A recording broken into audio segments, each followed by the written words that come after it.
तो आपको अभी इसके पहले मैं डिस्कशन में बता रहा था कि यहाँ से कोयले के जलने के बाद कार्बन डाइऑक्साइड बनेगी और स्टीम बनेगी। Steam means moisture. ये कैल्शियम क्लोराइड एनहाइड्रस है, इसका वेट ज्ञात है। इसको हम तौल लेंगे, पहले ही इसका वेट निकाल लेंगे बिफोर एक्सपेरिमेंट। और यहाँ पर हम KOH का सल्यूशन लेते हैं, इसका वेट बिफोर एक्सपेरिमेंट हम ले लेते हैं। अब यहाँ से ये ऑक्सीजन जाएगी, कोयला जला, कार्बन डाइऑक्साइड स्टीम एब्जॉर्ब हो गई तो कैल्शियम क्लोराइड के वेट में इंक्रीज, इसका वेट इंक्रीज करेगा। इसके बाद जो कार्बन डाइऑक्साइड बची है वो कार्बन डाइऑक्साइड इसमें बबुल होगी, जो बच जाएगी वो इसमें बबुल होगी। तो KOH के साथ कार्बन डाइऑक्साइड क्रिया करके पोटेशियम कार्बोनेट बनाता है और यह पोटेशियम कार्बोनेट का वेट बढ़ेगा। तो इसका एक्सपेरिमेंट के समाप्त होने के बाद इसको हम तौल लेंगे, इसका भार निकाल लेंगे और भार में वृद्धि आप पाएंगे। अब कहता है कि इसको आप केमिकली कैसे दिखाओगे, तो आप यह दिखाइए रासायनिक क्रियाएं जिसको कि केमिकल रिएक्शन कहते हैं। तो यू कैन शो जैसे द कार्बन ऑक्सीजन से क्रिया करेगा, कार्बन डाइऑक्साइड होगा। तो कितनी कार्बन डाइऑक्साइड बन रही है? हाइड्रोजन ऑक्सीजन से क्रिया करेगा तो वाटर बनेगा। यहाँ आप देख रहे हो कि अगर 12 ग्राम इसका एटॉमिक वेट 12 है, 12 ग्राम कोयला अगर जलता है तो 44 ग्राम कार्बन डाइऑक्साइड बनेगी। केजी में आप लेंगे तो 12 केजी कार्बन जलेगा तो 44 केजी कार्बन डाइऑक्साइड बनेगी। Similarly, 2 gram of the hydrogen, if it burns in oxygen, it gives 18 gram of the water. So this is the chemical equation. Now you have to calculate the percentage of hydrogen by ultimate method. So just see here, I have taken calcium chloride anhydrous. Here water is formed due to presence of hydrogen in coal. On burning it gives water, so it will give you calcium chloride 7H2O। यह hydrous हो गया, इसके wait में वृद्धि हो जाएगी, इसका wait बढ़ जाएगा।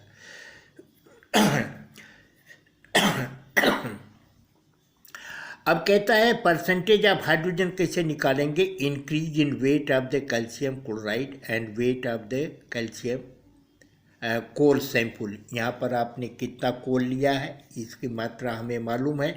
तो increase in weight of the calcium chloride divided by weight of the coal sample multiplied by 2/18। Just see here, 18 gram पानी बनता है तो हाइड्रोजन 2 है तो 1 बनेगा 2/18, 2/18. So here I have, this is the multiplication factor 2/18 into 100 for percentage. So in this way we can calculate the percentage of the hydrogen if we know the increase in weight of the anhydrous calcium chloride and we know the weight of the coal burned in the furnace.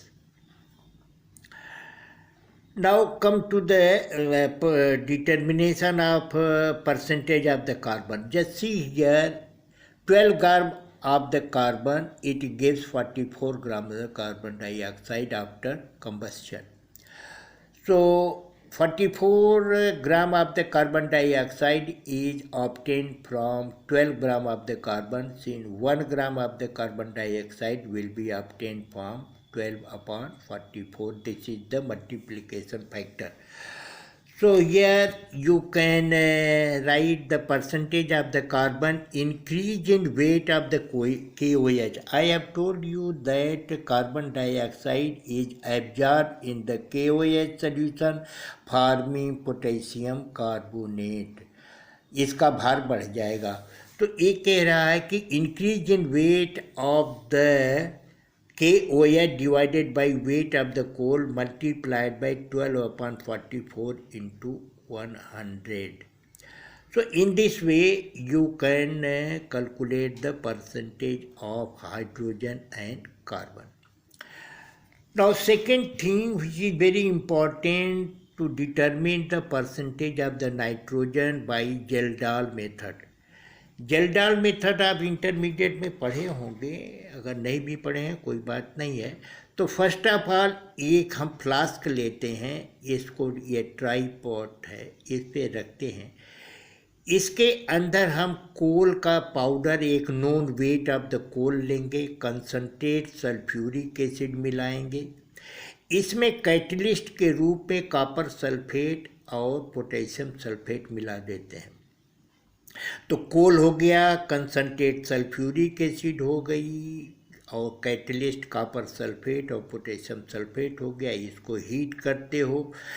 After some time आपको एक clear solution मिलेगा. इस solution को हम कहते हैं जेल्डाल solution और flask को कहते हैं जेल्डाल फ्लास्क.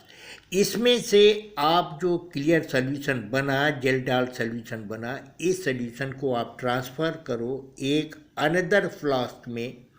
इस फ्लास्क के अंदर आपका जेल्डाल लिक्विड डाल दिए और इसके अंदर NaOH आप डालोगे.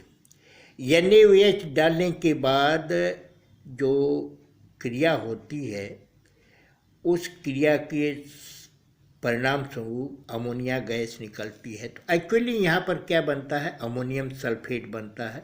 और अमोनियम सल्फेट जब ये NaOH से क्रिया करता है, ये जेल्डाल लिक्विड कुछ नहीं है, अमोनियम सल्फेट का है सॉल्यूशन. अब यहाँ से अमोनिया गैस निकलेगी. This is the water condenser. इस वाटर कंडेंसर से आएगी. तो यहाँ पर टेम्परेचर कम होने से अमोनिया गैस कंडेंस करेगी. कंडेंस करके यहाँ पर हम रखे हुए हैं एक नोन स्ट्रेंथ का known volume of the sulphuric acid. इस सल्फ्यूरिक एसिड में हम ये अमोनिया को प्रवाहित करेंगे. सल्फ्यूरिक एसिड जो है सल्फ्यूरिक एसिड में ये एब्जॉर्ब होगी. तो ये एसिड है, ये अल्कलाइन है, तो यहाँ पर न्यूट्रलाइजेशन की होगी. But all acid is not neutralize because I don't know how much ammonia is produced here.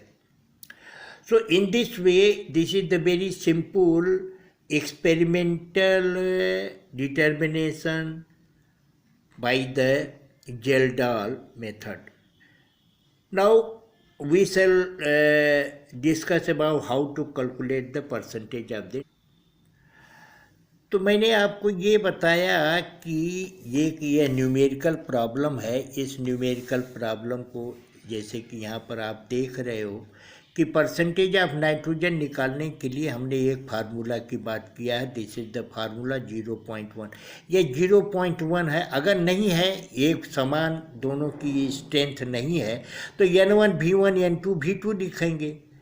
तो N1 V1 N2 V2 यहाँ पर चूँकि हमने n/10 लिया हुआ है, तो दोनों 0.1 है, तो इसको कॉमन लेके बाहर ले लिया. अगर बराबर नहीं होगा तो आपको N1 V1 N2 V2 लिखना पड़ेगा.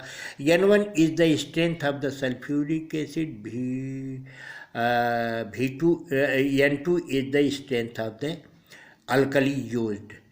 तो ये फार्मूला अगर लगाते हैं तो देखिए एक न्यूमेरिकल प्रॉब्लम दिया गया है कि 3.12 gram of the coal was kjeldahlised and ammonia gas evolved was absorbed in 50 ml of the 0.1 N sulfuric acid. After absorption, excess of the acid required this much of the NaOH of strength this one.